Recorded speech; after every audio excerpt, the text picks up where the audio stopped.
네, 안녕하십니까. 연대 입시를 앞두고 많은 고민에 빠진 여러분들, 자, 저하고 같이 작년도 기출문제 한번 점검하면서 제 수업을 평소에 들었던 학생들은 복습용으로, 그리고 지금 작년도 기출문제를 접하면서 좀 풀이나 이해 어려움을 겪고 있는 많은 학생들은 또 새로운 어떤 정리, 이런 용으로 본 강의를 잘 활용하시기 바랍니다. 아무래도 뭐 지금 올해는 모의논술이 발표되지 않았기 때문에 작년도 기출문제에 근거한 분석이 조금 더 중요해지는 것은 어쩔 수 없습니다. 그러니까 꼭 여러분들이 이걸 정리하셔서 시험장에 들어가시기 바랍니다. 자, 이번 첫 번째 강의는 이제 오전 문제입니다. 오전 문제 같은 경우에는 이제 범인문 문과대죠. 이제 연대는 문과대, 그 다음에 이제 행정학과가 시험을 봤었죠. 그래서 비교적 이제 수학적인 성격이 좀 약한 게 아니냐라는 얘기가 있던데, 그게 막상 오후 문제를 풀어보니까 솔직히 얘기하자면 오전이 오히려 더 약간은 좁은 의미의 수학이 좀 더 가까웠다는 느낌도 있어요. 자, 그런데 어쨌든 이 오전 문제는 비교적 명확하게 출제를 깔끔하게 잘한 문제입니다. 나중에 얘기하겠지만 오후 문제는 좀 많은 좀 논란의 여지가 있기 때문에 그에 비하면 명확하니까 이 오전 문제를 가지고 작년도의 기본 포맷을 잡으시면 아주 좋을 것 같아요. 자, 문제. 작년도 오전 문제 가장 두드러진 특성은 서술어에 있었습니다. 문제 서술어. 여러분들이 시험장에 가면 제일 먼저 봐야 될 거는 제시문을 읽을 때 대충 런스루를 하고 봐야 되는 게 문제예요, 문제. 문제부터 빨리 봐야 됩니다. 문제 4개. 아마 4개가 나오겠죠. 그 4개에서 제일 중요한 거는 물론 제시문 가를 가지고 어떻게 해라, 이것도 중요하죠. 제일 마지막입니다. 서술어예요. 근데 작년에는 동일했습니다. 비판하시오, 평가하시오, 평가하시오, 평가하시오. 거의 기본적으로 범평가의 영역을 냈어요. 오후 문제는 설명하라는 게 2번 나왔죠. 거기에 비해서는 평가 영역이 아주 압도적이었다는 얘기입니다. 자, 평가하라라는 내용하고 같이 쓸 수 있는 거는 여기 보시면 알겠지만은 논하라. 이거 2020년도 그때는 사회계열이었죠. 사회계열에서 나와가지고 학생들이 논하라가 뭐냐라고 난리가 났었는데 사실은 2019년도에 나왔다는 얘기입니다. 조건이에요. 판단하라, 비판하라. 비판하라는 오늘 1-1에 나오지만 일단 기본적으로 부정적 평가를 씁니다. 보통 이제 비판이 판단의 한 영역이기 때문에 긍정, 부정을 다 포함하고 있는 건 맞거든요. 사실 이마누엘 칸트의 순수이성 비판은 순수이성에 대한 어떤 프로스 앤 콘스 또는 퓨리티, 어떤 진정성과 순수성과 아닌 것들, 잡다함을 정리한 건데, 현실적으로는 우리가 비판하라 하면 부정적인 평가를 주로 하죠. 그 다음에 자신의 견해를 쓰라라는 얘기도 여기에 해당이 됩니다. 평가의 영역에 해당이 돼요. 그래서 논하라, 판단하라 꼭 기억하셔야 됩니다. 그 다음에 평가하라, 그 다음에 자신의 견해를 쓰라. 이런 것들은 기본적으로 가치를 명확하게 부여해서 밸류를 줌으로써 독자를 자기 의견으로 설득하는 목적을 갖고 있습니다. 여러분들이 글을 쓸 때 그 글의 목적성을 잘 이해해야 됩니다. 나중에 얘기하겠지만 범설명의 영역은 독자를 이해시켜 주는 거예요. 아, 잘 이해하셨죠? 이렇게 되는 거고, 요건 조금 더 적극적이죠. 자, 내가 이렇게 가치를 부여할 거니까 나를 따라오세요. 여러분들 모의고사 성적의 어떤 평가, 밸류에이션이라는 건 뭐예요? 너는 이 대학은 되는데 너는 이 대학은 안 돼. 이 대학에서도 이과는 되는데 이과는 안 돼. 이런 거죠. 그러니까 여러분들을 설득해서 행위를 유도하는 거예요. 그러니까 이 행위를 유발할 수 있도록 여러분들이 글을 쓰려면 여러분들한테 제일 필요한 건 뭐다? 글을 쓸 때 리더십입니다. 리더십. 내가 항상 단일 주제로 가장 강조하는 게 논술에서는 리더십이에요. 특히 최상위 대학에서 성균관대 3번, 서강대학의 뒤에 300자, 연세대학의 각 문제 뒤에 200자들을 해내려면 이 문제를 내가 풀어서 독자를 설득시키겠다는 강한 의지가 없이는 죽은 답이 나와요. 아시겠죠? 특히 오후 문제 하면서 얘기하겠지만 그거 팩트로 다 못 정리해냅니다. 여러분들이 그럴 때 더 절박하게 필요한 게 나는 이게 맞다고 보니까 나를 따라! 이런 생각이라는 거예요. 아시겠죠? 자, 그래서 일단 평가에는 이런 언어를 쓰죠. 이제 긍정적이다, 부정적이다. 긍정적으로 평가할 수 있다, 부정적으로 평가할 수 있다. 그 다음에 역시 최근에 연대 문제에서 가장 큰 어휘이자 학술 어휘로 가장 많이 쓰는 것은 가능성이 인정된다, 한계가 드러난다가 제일 많아요. 가능성과 한계, 이 언어는 꼭 빵빵 외워주셔야 됩니다. 그 다음에 뭐 학문적으로는 타당성이 인정된다, 타당성이 떨어진다. 굉장히 좋죠. 그 다음에 그 논술에서는 재판 같은 사회적 판단을 요구하는 경우가 있죠. 그래, 판단하라는 조건에서 참 좋은 거는 승인 기각 문제예요. 승인 기각 문제. 자, 그래서 이제 이론으로 대상의 과학을 검토한 다음에 독자에게 설득을 한다. 설득에는 리더십이 필요하다. 그랬을 때 나는 이 지구의 모든 인간의 고통을 고민하고 새로운 아이디어를 내는 정신적 지도자다라는 생각을 꼭 하셔야 됩니다. 자, 일단 이 평가는 평가 이론이 있고 평가 대상이 있죠. 평가 이론은 정말 뭐 주장 근거가 있는 글일 수도 있고요. 어떤 사례를 정리해서 도출되는 이론일 수도 있고요. 통계를 도출해서 정리하는 이론일 수도 있습니다. 그러니까 평가 이론이 반드시 뭐 어떤 주장과 근거를 담은 글일 수는 없어요. 그 다음에 그걸 가지고 먼저 평가하는 이론의 주장과 근거를 정리하셔야 됩니다. 이 부분이 참 중요해요. 그 다음에 역시 그 관점에서 매의 눈으로 평가 대상을 뒤지기 시작을 해요. 평가 대상을 뒤지다가 나는 드론이다. 나는 평가 이론을 머릿속으로 갖고 있는 드론이다. 이런 생각을 하면서 평가 대상의 어떤 논리적 근거, 주장, 그 다음에 문학작품이면 화속, 이야기, 그 다음에 시라면 은유하는 것들, 통계라면 통계의 데이터의 구체적인 질감, 이런 것들을 체크해서 아, 이 부분이 맞아떨어지는구나. 그러면 너는 긍정적인 대상이 된다. 아, 이 부분이 일치하지 않구나. 저는 부정적인 어떤 한계를 드러내는 자료가 된다. 이렇게 판단을 해내는 겁니다. 그래서 여러분들이 여기에서 내가 4번, 5번이라고 되어 있는 부분이 가장 중요해요. 기술적으로.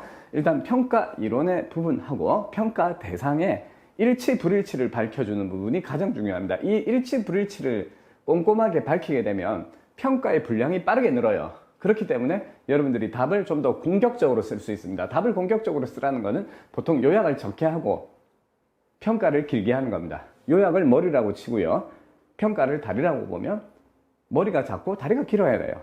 근데 많은 학생들이 평가는 매우 짧게 하고 이거는 아니다. 이렇게 쓰고 났더니 쓸 내용이 없는 거예요. 그러면 이제 여러분들은 어떻게 하죠? 이론을 길게 씁니다. 그러면 머리가 이제 커지기 시작하죠. 머리가 커지고 다리가 짧은 뽀로로가 한 마리 태어나는 거죠. 뽀로로가 안녕 친구들 하는 뽀로로 답이 나옵니다. 이 답이 나오는 순간 어떤 경우에도 다리를 길게 쓴 답을 이겨낼 수가 없습니다. 조금 다리를 길게 쓴 답이 약간의 무리한 분석이다, 무리한 전개를 하더라도 그 답을 점수를 더 주게 돼 있어요. 아시겠죠? 쉽게 얘기하자면 채점자 그런 답이 반복되면 1도 안 합니다. 자, 그래서 요 x equal y, x equal not y라는 부분을 기술적으로 반드시 차지하셔야 되고요. 그 다음에 이런 기계적인 과정이 끝나고 나면 그 뒤에 나타나는 새로운 전망, 이런 것들을 해주면 됩니다. 그러니까 가능성이에요. 이 이론이 이 대상하고 만났을 때 이런 부분에서 딱딱 맞아떨어지니까 이것은 새로운 가능성을 제시하는 거죠. 그 다음에 한계라는 것은 역시 예상되는 문제, 이런 부분에서 한계가 드러난다라는 부분은 앞으로 이 이론과 이 대상이 만났을 때 이런 부분은 일치하지 않기 때문에 이 대상은 앞으로 이러한 문제를 일으키게 될 것이다. 이렇게 지적을 해주면 이제 더 좋은 거예요. 금상첨화예요. 그런데 그까지는 못 가더라도 여러분들이 어떤 부분과 어떤 대상이, 이 이론과 이 대상이 어떤 부분에서 어떻게 만나느냐는 것은 약간 초딩생이다라는 느낌이 들 정도로 명확하게 일치를 시켜줘야 됩니다. 학생들이 이 부분에서 그런 질문 많이 해요. 쌤, 그 정리해 놓은 거 다 있잖아요. 정리해 놓은 거는 기본적인 스탠스고요. 그 중에서 어떤 포인트하고 만나느냐는 거는 또 다른 얘기예요. 여러분들이 독자 입장으로 돌아가시라고요. 독자 입장은 독자 아무것도 몰라요. 그런데 정리해 놓은 러프한 자료만 가지고 그거 보면 알겠죠? 갖다 끼워서 네가 알아서 이해하세요. 이렇게 쓰면 안 된다는 얘기입니다. 오케이? 자, 그래서 여러분들이 꼭 이해해야 되는 부분이 이제 x equal y라는 부분입니다. x는 평가하는 주체, 이론이고요. y는 평가받는 대상이에요. 그 평가하는 이론과 평가하는 대상이 어디가 일치하고 어디가 불일치하는지를 빠르게 잡아서 처리를 해야 됩니다. 오늘 이제 문제는 전반적으로 그런 문제로 전개가 되어 있으니까 여러분들이 거기에 맞춰서 같이 공부를 하시면 될 것 같습니다. 자, 그러면 1번 보도록 하죠. 자, 문제 1번 보겠습니다. 문제 1번을 보시면 재심은 가와 나를 책임 소재의 관점에서 분석하고 나의 입장에서 가의 주장을 비판하시오라고 해야죠. 그러니까 나가 이제 비판 주체가 되는 거예요. 그 다음에 가가 이제 비판 대상이 되고, 일단 비판하라는 거는 부정적인 측면이기 때문에 나와 가가 일치하지 않는 부분을 여러분들이 매치를 시켜주는 부분이 가장 중요하다는 얘기입니다. 그러면 일단 우리는 이제 가와 나를 소개를 해야 되겠죠. 이게 옛날에는 비교를 하라라는 조건이 있었죠. 근데 이제 지금 비교가 빠졌는데 비교를 이해하고 나서 그 차이점을 인식을 하면 문제가 훨씬 빠르게 풀립니다. 아시겠죠? 여러분들이 작년 오전반에 합격생들이 쌤 비교 안 나왔던데요? 라는 쪽과 쌤 비교라는 문제 조건이 없었는데 사실상 비교가 안에 내포가 되어 있었어요 라고 하는 쪽으로 나뉘었습니다. 누가 합격생이 많았겠어요? 당연히 뒷번째입니다. 아시겠죠? 자, 지금 현재 가 같은 경우에는 이제 행위에서, 인간의 행위에서 개인의 책임을 강조하는 입장입니다. 그래서 여기서 제일 중요한 게 자발적이라는 부분이에요. 인간이 주체성을 갖고 자발적으로 행동하니까 책임도 자기가 져야 된다는 얘기예요. 특히 범죄에서, 그죠? 무지와 부주의 같은 것들은 정당성이 인정되지 않는다. 이렇게 설명을 하겠죠. 자, 그 다음에 나 같은 경우에는 사회적 영향. 그러니까 벌써 차이가 나죠. 개인의 책임, 사회적 책임. 근데 이제 개인의 책임, 사회의 책임은 주장이 됩니다. 근거가 뭐죠? 이쪽에서는 자발적이죠. 그러면 이쪽에서는 뭐예요? 무의식적, 수능적이라는 얘기예요. 무의식적으로 행동한다, 수능적으로 행동한다는 얘기입니다. 아시겠죠? 그러니까 개인과 사회의 차이도 있지만 자발성과 수동성의 차이도 있다는 얘기죠. 그죠? 그럼 이제 비판의 구조는 자발적이라고 하지만 수동적이다. 개인의 책임이라고 하지만 사회의 책임이다. 가 되는 것이죠. 자, 그래서 문제는 별로 어렵지 않았습니다. 자, 그래서 이제 그 다음 보겠습니다. 나는 개인의 책임, 행위의 책임에서 환경의 가능성을 지적함으로써 책임을 개인의 한정적인 가의 한계를 이제 지적하게 된다는 얘기입니다. 일단 요거는 주장을 기각을 하는 거예요. 그 다음에 이제 근거가 되죠. 근거는 결국 무의식, 수능과 자발성이 됩니다. 자, 가의 입장은 개인이 자신의 행위에 영향을 미치는 모든 요인들을 인식, 통제할 수 있다는 가정에 근거하고 있죠. 그러나 나에 따르면 이러한 전제는 과학성이 이제 부족하다는 얘기죠. 또는 비현실적이다. 뭐 이런 것들은 아무튼 써도 됩니다. 개인은 사회구조에서 자유로울 수 있는 존재이므로 독립적인 결정은 나타나기 어렵다. 지금 여기 이제 불일치예요. 지금 불일치. 요거를 쓰고 요거를 그 다음을 써야 됩니다. 이런 거를 쓰지 않으면 내가 거듭 얘기하지만 제대로 된 분량이 안 나오고요. 이거를 다 알 수 있는 거 아니야? 아닙니다. 그거는 쓰는 여러분들이 다 아는 거예요. 읽는 사람은 알 수가 없어요. 자, 그래서 독립성은 제한적으로 나타난다는 얘기입니다. 자, 그 다음에 이제 마지막 부분인데요. 여러분들이 여기에서 이제 조금 더 얘기를 할 수 있는 부분이 재심은 가의 구체적인 논거 중에 하나예요. 재심은 가에서 범죄를 논거로 삼고 있습니다. 여러분들 범죄가 살해 아니었냐고 얘기를 하는데요. 살해라고 해도 이걸 들여다보는 것은 매우 좋은 행위일 뿐만 아니라 범죄같이 여러분들 고유명사가 아닌 건 함부로 살해라고 하면 안 돼요. 기업, 정부, 뭐 소수, 범죄 또는 뭐 안락사, 전쟁 이런 거는 살해가 아니에요. 아시겠죠? 코리안 워, 한국 전쟁이 살해고요. 삼성전자가 살해예요. 아시겠죠? 이걸 함부로 살해라고 하면 큰일 나요. 그러니까 요거는 이제 속성에 가까운데 그 속성, 가에서 논거로 내세운 속성, 범죄조차도 개인이 무지나 뭐 이런 것들은 용납할 수 없다. 범죄에서는 이런 부분이죠. 그런데 나에서 보면 이제 이런 부분이 되겠죠. 이제 범죄의 경우 범죄자의 범법 행위를 모두 개인의 결정으로만 판단한다면 어떤 문제가 생깁니까? 개인을 둘러싼 모든 범죄의 원인을 개인한테만 한정시키죠. 그러면 어때요? 요거는 나중에 문제하고 연결이 되죠? 퇴마사를 불러야 되는 거죠. 그죠? 퇴마사를 불러야 되는 거예요. 개인 본인한테만 문제니까. 그러니까 요거는 사회적 문제를 지금 지적할 수 없는 그런 한계를 일으킨다는 얘기입니다. 범죄를 둘러싼 보다 본질적인 문제를 포기하게 되는 한계가 나타난다는 얘기예요. 요거는 참고로 제일 마지막에 쓸 수 있고요. 그 다음에 나중에 중국신문, 영국신문 읽고 나면 이거 대충 눈치 오죠. 이럴 때 시험장에서 마지막에 필요하고 할 수 있는 부분이에요. 오케이?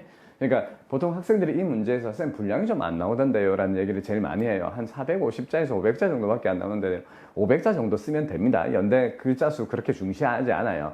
그런데 이제 500자만 쓰면 좀 불안하죠, 우리가. 그럴 때 한두 문장 쓰면서 할 수 있는 게 부정적으로 나타나게 되는 전망이에요. 넥스트예요, 넥스트. 그 다음에 일어날 거. 쌤, 이거 비약 아닌가요? 아니죠. 정당한 추론입니다. 아시겠죠? 정당한 추론이에요. 걱정하지 마시고 쓰세요. 오케이? 자, 그 다음에 문제 보도록 하겠습니다. 라의 주장을 분석하고 그 분석 결과를 바탕으로 다에 나타난 두 신문의 책임 소재를 다루는 관점을 쓰시오라고 되어 있죠. 자, 이제 한번 보겠습니다. 자, 이제 라의 주장을 한번 분석을 할 때인데요. 이제 요거는 라의 주장을 먼저 쓸 수도 있고요. 다에 나타난 신문에 대한 부분을 먼저 써도 됩니다. 뭐 큰 차이는 없어요. 자, 이제 라 같은 경우에는 이렇게 설명을 할 수 있죠. 여기 하나, 둘, 셋, 넷, 다섯 번째 줄. 소득 불평등과 같은 사회적 요인이 비만의 원인이 된다. 또는 비만과 양의 상관관계를 지닌다. 요거는 양의 상관관계 부분은 2-1번에서 좀 더 얘기를 하도록 하겠습니다. 자, 유전이나 습관 같은 개인적 요인. 요거는 개인적일 수도 있고 사회적 요인일 수도 있습니다. 그런데 이제 사회적 요인이라고 해도 비만하고 불평등하고는 다른 사회적 요인이니까 큰 문제는 없는 표현이에요. 자, 급격히 증가하는 사회적 현상을 설명할 수 없죠. 그래서 소득격차가 큰 나라에서 비만이 높다는 사실을 통계적으로 감안할 때 비만에는 사회도 책임이 존재한다는 얘기죠. 요거는 먼저 써도 되고 뒤에 써도 됩니다. 자, 그 다음에 이제 다를 봤을 때는 지금 이제 문화권에 따라서 개인의 행위에 대한 책임을 논의하는 방식의 차이가 나타난다는 얘기죠. 그래서 여기에서 여러분들이 그 한 가지 조금 그런 부분이 있었어요. Newspaper in English, Newspaper in Chinese를 많은 학생들이 미국 신문하고 중국 신문이라고 썼는데 이게 조금 이게 문제가 되죠. 요거는 영자 신문, 중국 한자 신문 또는 영어 신문, 중국어 신문이라는 표현이 맞아요. 왜냐하면 이 중국어 신문이 Chinese Newspaper in New York이에요. 그러니까 미국에서 발행되는 중국어 신문이란 말이에요. 중국에서 발행되는 중국어 신문이 아니라 미국의 교민들을 위한 신문이죠. 우리도 미주 한국일보, 뭐 미주 중앙일보 이런 것들은 한국어로 만들어지거든요. 거기 교민들 때문에. 그러니까 쉽게 말씀드려서 미국에서 일어난 강력살인 사건을 중국이 오랫동안 보도할 이유는 없죠. 그죠? 그러니까 요거는 이게 써서 뭔가 가점을 얻는 건 아닌데 미국 신문, 중국 신문이라고 해버리면 이게 좀 참 답이 좀 이런 표현이 적절한지 모르겠는데 좀 없어 보이는 답이 돼버립니다. 아시겠죠? 그러니까 이런 거 표현 조심해야 돼요. 미국에서 미국 내 중국 신문이라고 하든지 만약에 최악의 경우에도 이런 부분들을 꼭 진단을 하셔야 돼요. 자, 영어 신문은 개인의 어떤 악덕이라든지 이런 것들이었죠. 그 다음에 중국어 신문은 인간관계라든지 문화의 문제라든지 총기 소유가 자유로운 미국의 환경적 문제 이런 것들을 지적을 하고 있었습니다. 자, 그래서 이제 그 다음 아래를 보시면 자, 비만에 대한 사회적 책임을 강조하는 라의 입장에서 개인에게만 책임을 묻는 영자신문의 논지는 이제 한계가 있다, 비판할 수 있다 이렇게 설명을 하면 되겠습니다. 자, 그래서 이제 영자신문은 총기 사건의 책임을 기준과 성인된 개인에게 좀 집중한다, 뭐 한정 지운다라고 하는 표현이 그러니까 그 칼럼의 양이 그쪽으로 집중된다는 얘기지 all와 not은 아니에요. 이런 거 착각하시면 큰일 납니다. 비율이 뭐 한 75대 25 이렇게 된다는 얘기예요. 저쪽은 반대로 75대 25 이렇게 된다는 얘기고, 자, 이는 비반 불평등과 이제 사회적 요인이라는 입장과는 일치하지 않는다. 요거 약간의 오자가 있네요. 자, 즉 총기 사건의 원인을 개인으로 한정한 만큼 여기서는 대안을 도출하기가 어렵다는 얘기입니다. 내가 이런 부분들을 신경을 많이 써요.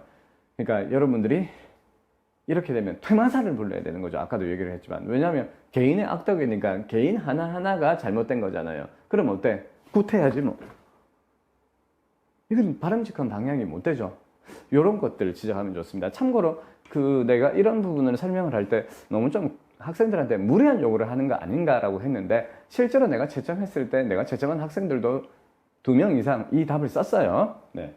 자, 그 다음 그에 비해 개인이 처한 사회적 정황을 고려하는 중국 신문의 논지는 인간의 행위와 구조적 책임을 강조하는 라의 관점과 일치한다. 그러니까 일치, 불일치 부분을 명확하게 다시 진단을 하죠. 그러니까 여러분들이 지금 요 답을 쓸 때 조심해야 될 게, 지금 라의 분석한 내용하고 이게 매치가 돼야 되기 때문에 라의 내용이 조금씩 들어가야 됩니다. 비만은 사회적 원인이다. 비만은 불평등과 같은 사회적 원인이라는 라와 일치한다. 라와 불일치한다. 그걸 가지고 긍정적 평가, 부정적 평가 이렇게 나타나게 됩니다. 자, 그래서 비만에서 빈부격차와 같은 요인이 작용한 것처럼 총기 사건에서 문화적 요인이나 사회구조에 영향을 끼친 것이죠. 물론 여기에서 개인의 문제를 전혀 배제하는 건 아니죠. 이 입장이라고 해서 그러면 그 사람은 풀어줘라 이렇게 되는 건 아니에요. more column이라고 되어 있잖아요. 조금 더 많은 비중을 드린다는 얘기죠. 그래서 이는 강력 범죄를 해결할 보다 폭넓은 가능성을 제시한다는 의의가 있다. 그죠? 그래서 이 가능성과 한계라는 부분이 이 현상이 나타나면, 즉 개인에 집중했을 때는 그 다음 next 어떤 문제가 있죠? 이러한 강력범죄 사건에 대한 어떤 합리적인 대안을 못 찾는 거예요. 그런데 이 사회적 요인을 또 강조하면 어떻게 되죠?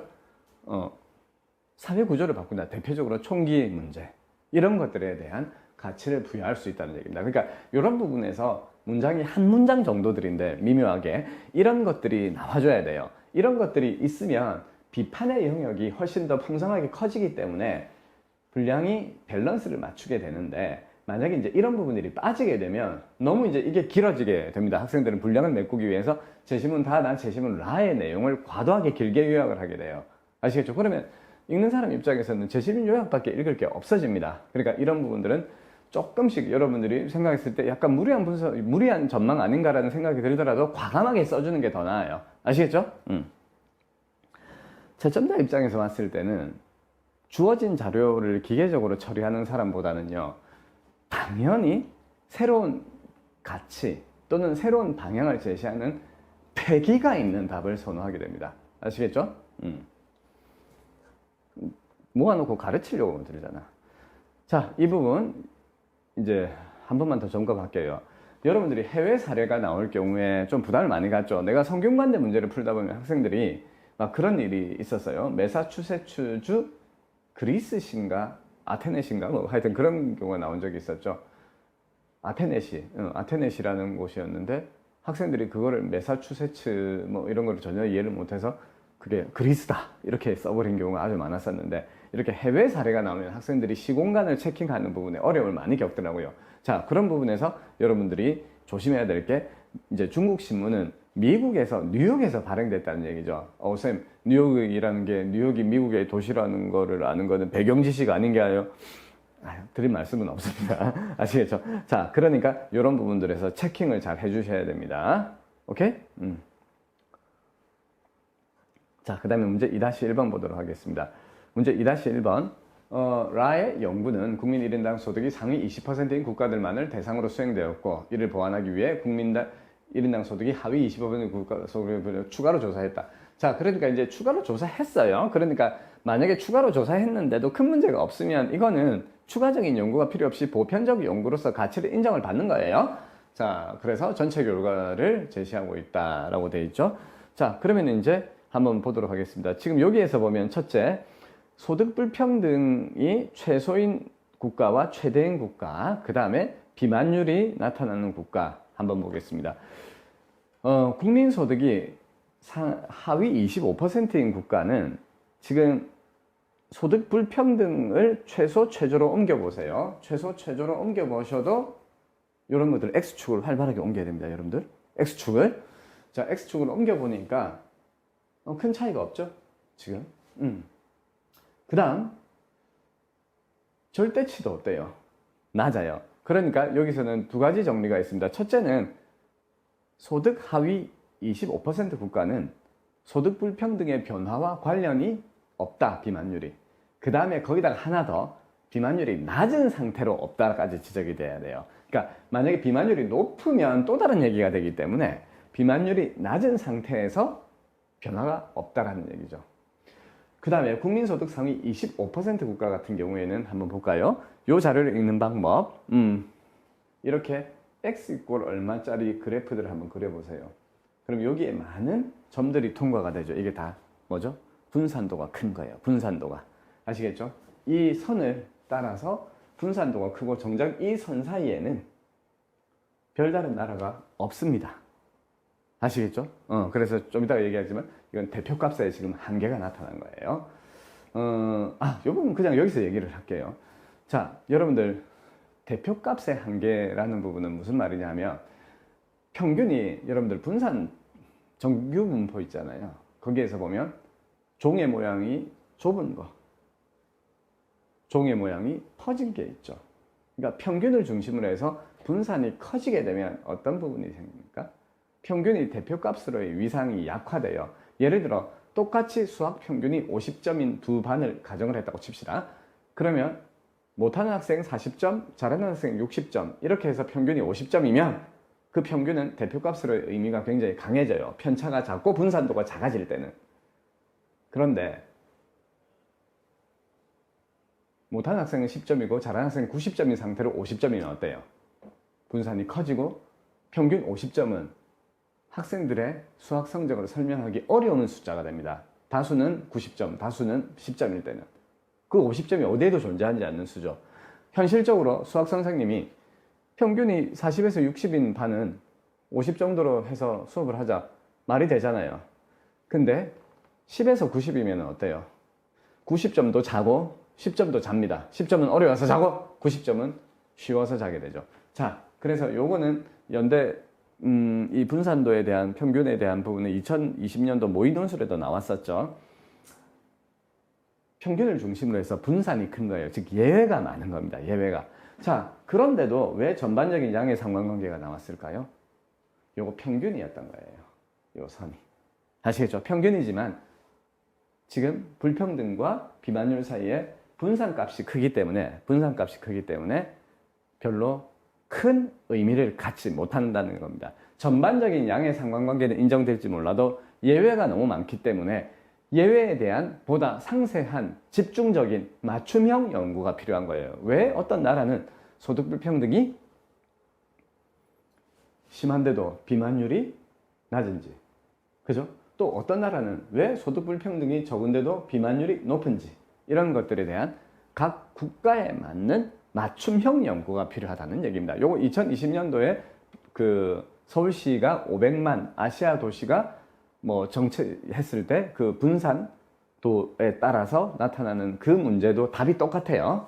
그때도 500만일 때는 똑같이 평균 10이 떨어져도 500만일 때는 편차가 오기 때문에 집중적인 정책, 10일 때는 나뉘었기 때문에 맞춤형 정책 또는 분산에 맞는 개별적 정책이 필요하다였거든요. 이것도 마찬가지입니다. 지금 일원적으로 불평등이 높으면 뭐 비만도가 높네 이렇게 말할 수 있는 수준이 아니라는 거예요. 그래서 보다 국가에 맞는 추가적이고 상세한 연구가 필요하다는 것이 이 문제가 암시하고 있습니다. 그러니까 지금 현재 추가적인 연구, additional research를 했을 때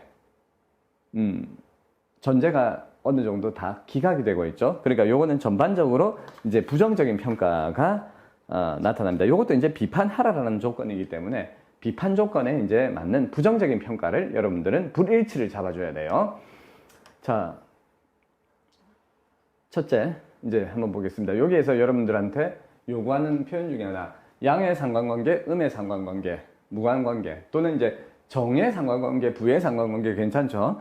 요 상관관계라는 표현을 꼭 익히셔야 됩니다. 연대는 요새 최근에 거의 나온 문제의 답들은 양의 상관관계, 음의 상관관계라는 표현이었어요. 자, 표에서는 다음과 같은 특징이 나타납니다. 국민소득 상위 25% 국가들의 경우 소득의 불평등 정도와 비만은 전반적으로 양의 상관관계를 애도하고 양보 구문들이 건 앞으로 당겨버려야 돼요. 그러니까 부사로 처리를 해버리는 게 맞습니다. 왜? 메이저 맞긴 하지만 정말 지역적으로만 맞는 거죠. 나는 불일치를 전반적으로 밝혀야 되기 때문이에요. 불평등 정도가 악화되면 비만이 증가하는 점이 통계적으로 시사되나 그 신뢰도가 높지 않다. 그죠? 자, 또한 이제 이해 반해라고 해도 또 이해 반해 뭐 일단 넘어가겠습니다. 소득 하위 25% 국가들의 경우 소득 불평등 정도와 비만의 상관성은 나타나지 않으며 비만율은 전반적으로 나타나. 이거 두 개 다 지적하라고 했죠. 두 개 다 지적해야 됩니다. 미세하지만 소득 불평등 정도가 심각하면 비만율은 다소 하락하기까지 하죠. 왜 그럴까요? 너무 못 사니까, 너무 가난하고 힘드니까. 그죠? 자, 그래서 종합적으로 소득이 높은 나라의 경우 소득이 낮은 나라보다 비만율이 높으며 불평등의 영향이 인정되나 다른 요인들의 개입도 지금 감지된다는 얘기입니다. 예외가 너무 많다는 얘기예요. 그래서 약간의 부분 인정만 지금 나타나고 있습니다. 소득이 낮은 나라의 경우 전반적으로 비만도가 낮으며 소득 불평등 정도와 관련성은 나타나지 않는다. 이렇게 설명을 하죠. 자, 이런 점에서 라의 주장은 이제 논거가 취약하다. 전반적으로는 논거가 취약하다는 얘기죠. 첫째, 비만과 불평등의 연관성은 소득 상위 국가에서는 부분적으로 인정되기는 하지만 하위 국가에서는 전혀 나타나지 않는다는 얘기입니다. 일단 하위 국가 같은 경우에는 자, 이 부분 써주면 참 좋아요. 비만 자체가 사회 문제가 아니라는 얘기예요. 왜냐하면 너무 비만율이 낮기 때문입니다. 오히려 뭐가 문제겠어요? 영양 결핍이 문제일 거예요. 저체중이 문제일 거라고요. 그러니까 그 부분도 지적을 해주면 좋죠. 이런 부분들은 여러분들이 사회적 리더십을 갖춘다면 표를 볼 때 벌써 당혹해 할 겁니다. 어머나 세상에, 이게 비만율이 이렇게 낮다는 거는 사람들의 영양 상태가 매우 안 좋다는 건데 어머 어떻게, 이런 생각을 한번 해줄 수 있었다면은 이런 답이 나와요. 자, 그 다음에 이제 이런 점에서 라의 연구는 지구촌 전반의 비만과 불평등의 관계를 설명하기 어렵다. 그죠? 그러니까 이게 지역에 따라 다르다는 얘기고 보편적인 인류를 설명할 수 없다는 얘기입니다. 그러니까 모든 이 연구는 보편성으로 지향을 해요. 인간은 사회적으로 불평등이 심하면 비만도가 늘어난다, 이렇게 법칙화시키고 싶었다고요. 하지만 그 법칙화는 나타나지 않는다는 얘기입니다. 적어도 그거는 소득 상위 국가에 한정된 어떤 로맨틱한 얘기에 불과하다는 얘기죠. 그 다음 둘째, 소득 상위 25%의 국가에서도 상관성은 제한적이라는 얘기입니다. 그죠? 그래서 이제 선진국의 비만 역시 국가별로 불평등 이외의 요인, 그러니까 앞에서 얘기한 것처럼 유전이라든지, 왜 우리도 보면 왜 종족에 따라서, 인종에 따라서 좀 많이 다른 느낌이 있잖아요. 그죠? 운동이라든지 또는 식습관 또는 그 사회 정부의 보건관계에 대한 노력, 이런 것들이 있겠죠. 예를 들자면 이건 쓸 필요 없고요. 섬세한 요인들이 자리 잡고 있기 때문에 거기에 대한 각각의 세부 연구가 필요하다는 지금 암시를 주고 있다는 얘기예요. 오케이? 그래서 전체적인 비판, 부분적인 인정 정도로 이 문제는 전개가 됩니다. 아시겠죠? 자, 마지막 문제 보도록 하겠습니다. 자, 이 마지막 문제에서 학생들이 이제 그런 부분이 있죠. 여러분들이 이제 공통 수학 2에서 이제 미적분을 하게 되는데 거기에 나오는 가장 기본적인 정의 정도의 문제들이라고 보셔야 됩니다. 물론 이제 거기에 대해서 체감하는 난이도는 여러분들이 이제 그 수학에 대한 이해력이나 이런 거에 따라서 다른데 문제가 어느 정도의 난이도로 나올까, 내가 결과적으로 봤을 때 오후가 훨씬 어렵다라는 생각은 별로 들지는 않아요. 그냥 오전 오후 크게 대동소이하게 이런 정도의 문제가 나올 거다라고 생각을 합니다. 그러니까 이런 정도의 문제 정도는 준비를 하셔야 되고요.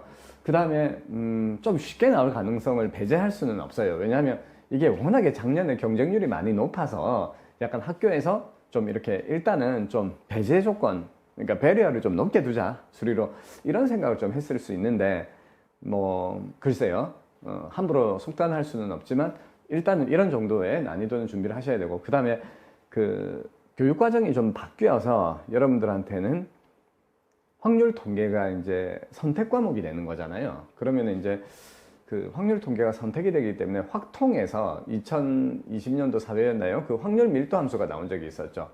그런 부분들이 나올지 안 나올지도 약간 귀추가 주목이 돼요. 나는 낮은 확률이라고 보기는 하는데, 그럼에도 대학교 선생님들이 그렇게 예민하게 고교 교과 과정의 선택 여부를 가지고 고민을 할까라는 생각이 듭니다. 왜냐하면 확통을 문과는 대부분 선택을 하잖아요. 그죠?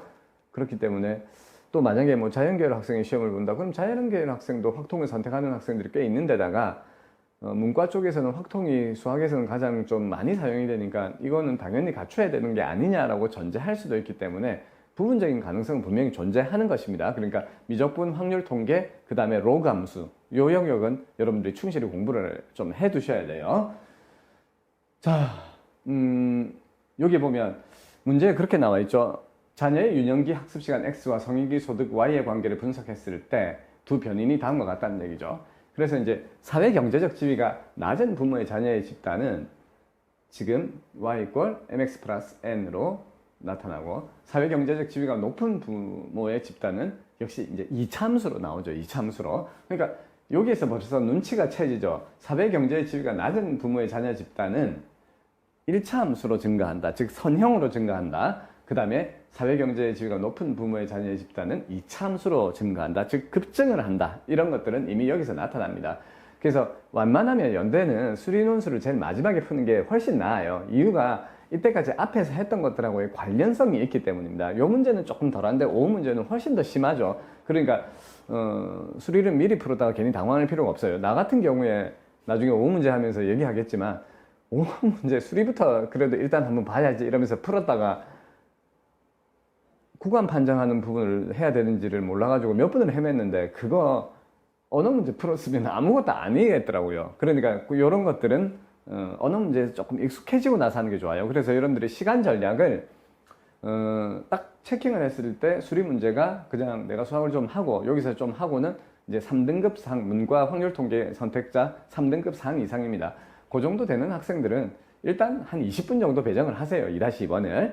그 다음에 만약에 이제 내가 수학이 좀 부담이 된다 이런 학생들 같은 경우에는 한 언어를 잘하면 한 10분 정도 땡겨도 되는데 그때는 언어 논술이 너무 부실해질 수 있기 때문에 웬만하면 한 20분 정도로 하면은 이게 끝나게 지금 설정이 돼 있어요. 요것도 수학적인 거 자체는 한 5분이면 끝나잖아요. 그러고 나서 한 5분 생각하고 그러면 15분 정도면 사실 거의 다 풀려요. 그러니까 너무 많은 시간을 배정을 했다가 언어 논술이 부실해지면 아예 앞부분부터 채점 대상이 제외될 수 있으니까 문제를 차분차분하게 풀고 여기서 최후의 결전을 벌이시기 바랍니다. 그리고 작년에 이게 뭐 학생들이 시험장의 답을 함부로 복귀할 수는 없지만 그 여기 1번에서 지금 숫자 계산 요구했잖아요. 지금 M, N, A, B, C를 구하라. 근데 이걸 안 한 것 같다는 합격생이 분명히 있어요. 분명히 안 했대요. 자기가 이게 처음에는 체크를 했는데 나중에 나오면서 나중에 다시 애들 얘기를 들으니까 그거 M, N, A, B, C 뭐로 구했냐 그랬는데 자기는 구한 기억이 없더래요. 물론 이걸 계산을 하다 보면 자연스럽게 구해지죠. 하지만 명확하게 표기를 안 하고 그냥 그래프로 넘어갔다는 얘기예요. 그러니까 제일 중요한 게 오전 오후 문제도 그렇고 2020년도 문제도 그렇고 그래프 그리는 게 제일 중요해요. 그러니까 그래프 중심으로 하시기 바랍니다. 자, 여기에서 보면 기대되는 성인기 소득의 변화율이니까 여러분들 눈치채죠. 미분이죠. 그러니까 요걸 미분을 했더니 이렇게 나오잖아요. 자, 그러면 이제 여러분들 여기서 눈치를 채울 수 있습니다. y1 같은 경우에는 nx인데 이게 이런 식으로 1차 함수가 되고 이게 양의 값으로 나타나니까 이게 양의 함수 상수 정도 나올 것이고 그 다음에 이쪽에서는 지금 1차 함수로 선형으로 변화율은 증가하니까 이거를 적분을 하면은 2차 함수로 양의 함수로 이렇게 나타나겠죠. 그러니까 거의 이거는 그래프 모양이 정해져 있다는 부분에서 비교적 수월한 문제였다고 보시면 됩니다. 자, 그 다음에 이제 여기에서 여러분들이 구해야 될 거는 두 집단 모두 전혀 공부하지 않았을 때 시간당 소득이 10이라고 할 때 주어진 함수 M, N, A, B, C 그 다음에 두 함수를 하나의 좌표 평면에 그리고 결과를 바탕으로 책임 소재의 관점에서 나의 주장을 평가하라고 했을 때 반드시 체크를 해야 돼. 나의 주장이 뭐였죠? 개인의 책임 소재는 사회에 있고 개인은 무의식적, 수능적으로 행동할 수밖에 없고 구조적 불평등에 우리는 노출될 수밖에 없다. 이렇게 주장을 했죠. 그러니까 그걸 평가하라는 겁니다. 자, 보면은 이제 기울기 같은 경우에는 이게 뭐 아주 쉽죠. 그러니까 이제 도함수를 하면은 y-는 2가 됩니다. 요거는 그냥 바로 나오는 값이고요. 그 다음에 역시 기울기 같은 경우에 y절편은 0.2가 되죠. 그래서 이제 도함수는 각각 y1의 도함수는 2, y2의 도함수는 0.2x 플러스 2가 됩니다. 자, 그 다음에 요거를 그냥 부정적분을 해버리면 되죠. 요게 학교에서는 이 본식을 가지고 미분을 해서 맞출 수도 있는데 지금 이게 구해졌기 때문에 이거 부정적분하는 게 훨씬 더 수월해요. 그러니까 학교 해설이 두 가지 파트로 있으니까 여러분들이 편한 대로 하십시오. 근데 대부분의 학생들은 이걸 가지고 그대로 부정적분하는 게 훨씬 더 편합니다. 요 부정적분 하실 때 딱 하나 조심해야 될 게 그거죠. 이제 y1은 2x 플러스 c1일 때 c1은 적분상수라는 표현 이런 것들은 써주셔야 됩니다.